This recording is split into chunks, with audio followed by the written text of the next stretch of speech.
respeito da prisão do nosso querido mestre. Vocês viram quanta coisa, quanta tristeza.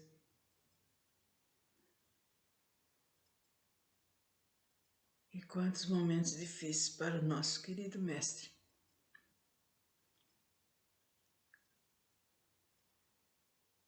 E também, falando da citação de um apóstolo dele chamado Judas, que ele mostrou-se então, ele não entendeu, e também ele não aceitava muito aquelas ideias, aquele conhecimento de Jesus. Ele achou que, agindo de outra forma, seria diferente, né, o Judas. Mas quando ele caiu na situação de entregar o mestre que tanto ele amava, ele ficou louco, ficou horrorizado com aquilo mesmo que ele fez. E ele fugiu pela porta fora. A prova mais evidente de que Judas não premeditou a sua traição a Jesus, tendo sido vítima das circunstâncias adversas criadas pela sua imprudência, está no fato de que dele não ter resistido mais de 3 dias ao seu pavoroso remorso, terminando por enforcar-se. Então, depois que ele viu que ele foi imprudente, entregando Jesus assim, ele não aguentou, gente. Ele não aguentou e se matou, né?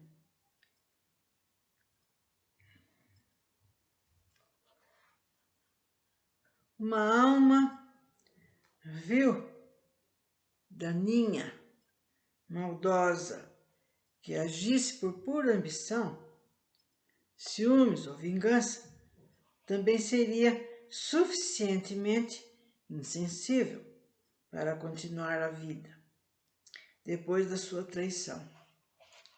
Ele traiu o seu querido mestre por medo, estupidez, ignorância e ingenuidade, além do seu infeliz equívoco de adorar poderosos, como ele adorava, né?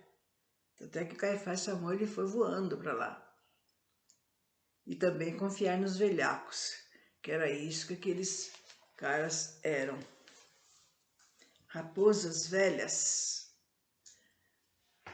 A noite já ia alto quando chegaram à casa do sumo sacerdote, e ali já se achava um conselho composto de 26 membros, conhecido como Pequena Corte. O sumo sacerdote, ao convocar a Pequena Corte, podia fazê-la de imediato, cabendo-lhe apresentar posteriormente as razões de tal deliberação. O grande conselho, de 70 anciões e o sumo sacerdote podia decidir quanto às sentenças proferidas pela Pequena Corte, desde que os acusados conseguissem apresentar as provas cabíveis numa apelação ou então não houvesse unanimidade no julgamento. Apenas um voto contra os demais 25 votos restantes do pequeno conselho era suficiente para derrubar ou reformar as suas sentenças que ficariam a cargo da corte maior. Caifás possuía 1000 razões para depois justificar a convocação da pequena corte naquela noite, mas ainda temia um voto favorável, o que não deixaria em suspenso qualquer decisão ou sentença proferida, até isso ser discutido na alta corte. E se isso acontecesse, o Rabi da Galileia escaparia de morrer antes da Páscoa e dificilmente seria sentenciado à morte, pois ele já gozava de grandemente do povo a simpatia, terminando por amolecer os velhos senis diante do grande conselho. Então quer dizer que se tivesse um voto a favor dele, então ele não iria morrer do jeito que ele estava desesperado para matar o mestre. Então, mas poderia acontecer de aparecer uma justificativa que fosse, né, para que ele não fosse condenado.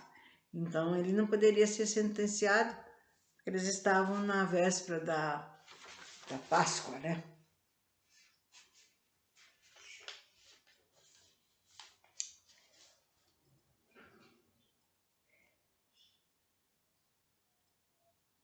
Então, o Caifás e o seu sogro, o Anã, e os demais parentes se mobilizaram todos, se juntaram, se reuniram e fizeram todos, juntando suas forças, as suas manhas, né, para resolver, para incriminar Jesus, que aliás ele estava mais incriminado por eles, né?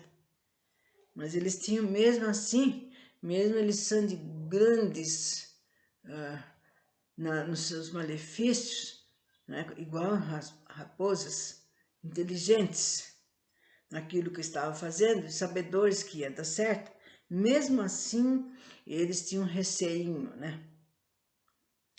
E essa testemunha poderia, para incriminar Jesus por inanimidade e depois enquadrá-lo como infrator civil sujeito à morte sob as leis romanas, né? Então eles queriam incriminar, né, enquadrá-lo. Nossa, era um ardil, gente, muito forte mesmo contra Jesus. Não teria nada mesmo para fazê-lo ele escapar disso. Eu ia preso, então morreria, conforme os sacerdotes queriam. Eles não queriam ele preso, não, eles queriam ele morto, né, sacrificado mesmo. E ali que foi como ele foi realmente acusado pela lei romana. Porque, como foi dito, os hebreus, eles faziam parte, eles eram mandados, né, por Roma, né? Eles não tinham os direitos, eles tinham que obedecer às ordens deles, né, sob o jugo deles. Caifás convocara a reunião da pequena corte em sua própria casa, em vez de fazê-lo na câmara do rochedo partido, que chamava-se o lugar. Ademais, ele queria efetuar o julgamento mesmo à noite, pois era de ética religiosa que o tribunal não podia se reunir antes do sacrifício matinal do templo, o que já então seria possível só no dia seguinte, à tarde, e com a possibilidade de Jesus ser julgado em tempo por Pilatos. Então, olha, gente, eles se reuniam e viam qual era o melhor para eles, a fim de que, quanto mais depressa eles fizessem, melhor seria. Então, eles viam que no outro dia não ia poder apresentar, porque eles tinham as leis deles, né? Ainda mais que estava na véspera da Páscoa, ainda mais que estava para eles curtir as cerimônias que sempre naquela cidade fazia-se. E com isso, ele iria demorar para ser julgado por Pilatos. Então eles maquinaram para que tudo corresse bem rápido, quanto mais rápido melhor, para que se concluísse o que eles queriam. Então, jamais qualquer judeu, por mais ínfimo em sua condição social ou pervertido de moral, admitiria qualquer julgamento ou punição no sábado, grande véspera de Páscoa, ou no domingo, na plenitude da festividade. Então, eles já haviam tomado as providências, as deliberações possíveis para sacrificar o perigoso rabino, gente, da Galileia. Embora tudo isso se processasse dentro dos ditames ritos dignos da lei. Caifás substituíra todos os juízes que haviam demonstrado mais sutil simpatia por Jesus, nomeando 10 suplentes jovens que iriam agir conforme o Caifás e seu sogro Amã mandasse. Então, vocês estão vendo que o cerco se aperta cada vez mais, e não tinha uma saída, nenhuma. Jamais alguém foi mais ardiloso e pródigo de talento na empreitada destruidora de uma vida, como o fizeram Caifás e Anã, o seu sogro, e toda a sua parentela, temerosa de perder o comando da negociata religiosa. É por aí que chegou. Então, a explicação da ira, da raiva deles por Jesus. E quando Jesus pregava, gente, cada dia mais chegava mais gente, se aliciava, se chegava e ficavam escutando. E aquilo era morte para os sacerdotes. Eles estavam vendo que estavam perdendo o chão. E que estavam vendo que no futuro eles iam estar bem mal por causa do Mestre Jesus.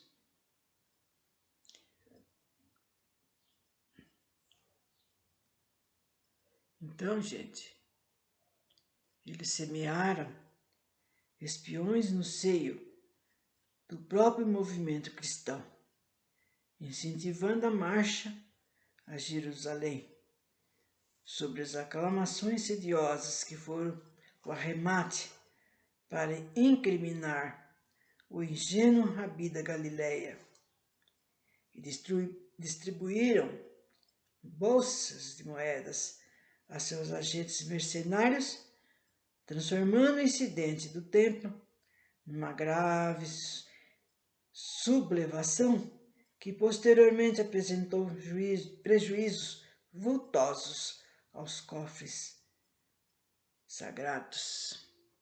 Então foi aquele fato que quando Jesus entrou em Jerusalém com aquela multidão toda, é que houve incidente lá, caiu as coisas que estavam, mas eles levantaram, arrumaram, né? E depois caminharam, mas aquilo já foi. Os espiões contaram para Caifás e ele aproveitou para falar que eles fizeram isso porque quiseram, não porque aconteceu. Então, até a próxima.